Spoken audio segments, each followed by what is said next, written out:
come. My dear people, that is what St. Paul is trying to say to us today. That each one of us has been invested by the power of the Holy Spirit at the day of our baptism and strengthened again with his gift in confirmation. He gave us that Spirit to aid us. So the Father and the Son, he gave us that gift to aid us in our weakness. So that as we overcome our weakness and accept ourselves as we know that we are weak, many times, as Jesus said, the spirit is willing, but the nature is weak.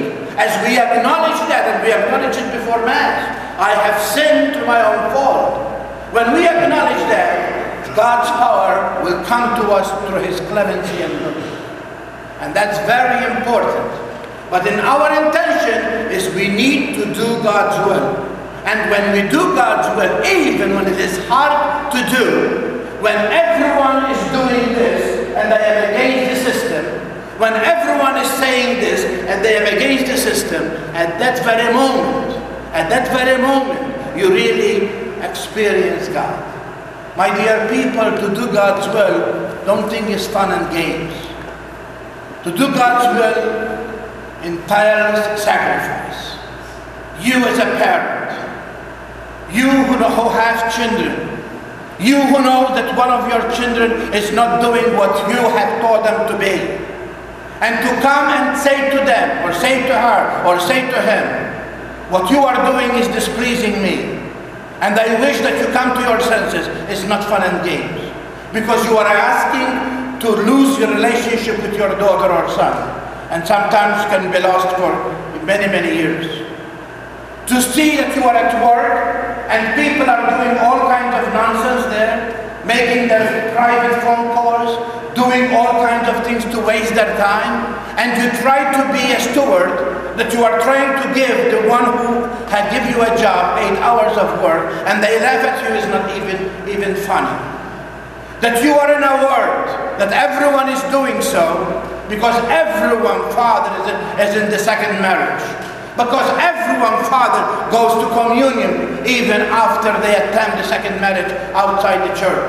Even, father, today, everyone is doing abortion. After all, I have 2 or 3 children. Father, after all, my daughter is young. I'm not going to allow her to go through this. Because everyone is doing that does not mean that you have to go along. You have an identity. And that identity is to accept Jesus Christ. And to accept Jesus Christ means you accept the sower. And the sower is putting in your soul the seed of truthness, the seed that is really the truth of God. And that's why he said at the end of time, those who cause and those who are evildoers are going to be cast from the kingdom. But those who are just and do my will are going to shine like the sun. My dear people, the words of Jesus is not something that we take it or leave it. Either we are with Jesus or we are against Jesus. Either we gather with him or we scatter. We cannot stay on the fence. The church cannot stay on the fence. Many of you have watched and followed our Holy Father this past week with the youth there in Australia. What a beautiful sight.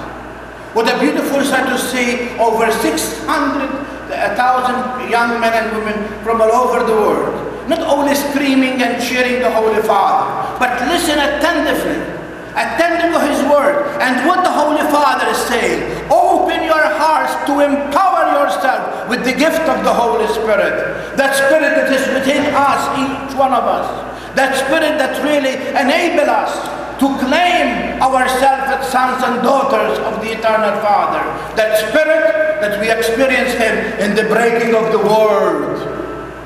The Holy Father said to them, if you want to know Jesus, you know it from the Word. You know it by reading and meditating the Scriptures. The Holy Father is saying to our youth, if you want to know Jesus, spend time in adoration. If you want to know Jesus and being aided by the Blessed Mother, recite the Rosary. Walk the stations of the cross. My dear people, for 40 years we stole those things from our young people. For 40 years we never taught our young people the identity of our Catholic Church. And that's why our young people are frustrated with us. Because they have nothing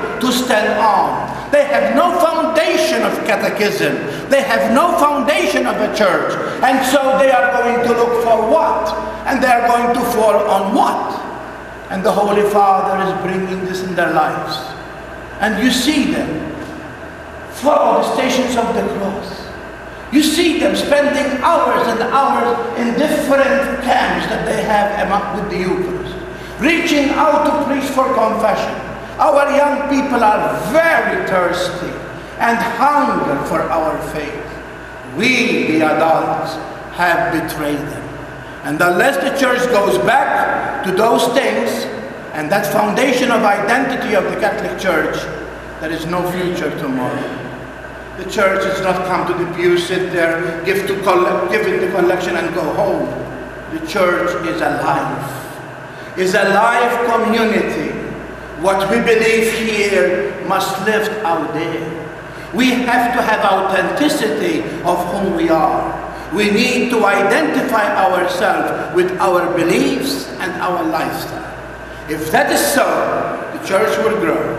And may you be empowered too with the Holy Spirit, that your actions may speak loud and clear that you really believe in Jesus, the sower who saw in our heart that God so loved me that he sent his only Son to redeem me. And then he is telling me, what I have done to you, do it to others. If God with his clemency is clement to me, he said, may we who are just be clement and be just and be kind to those around us.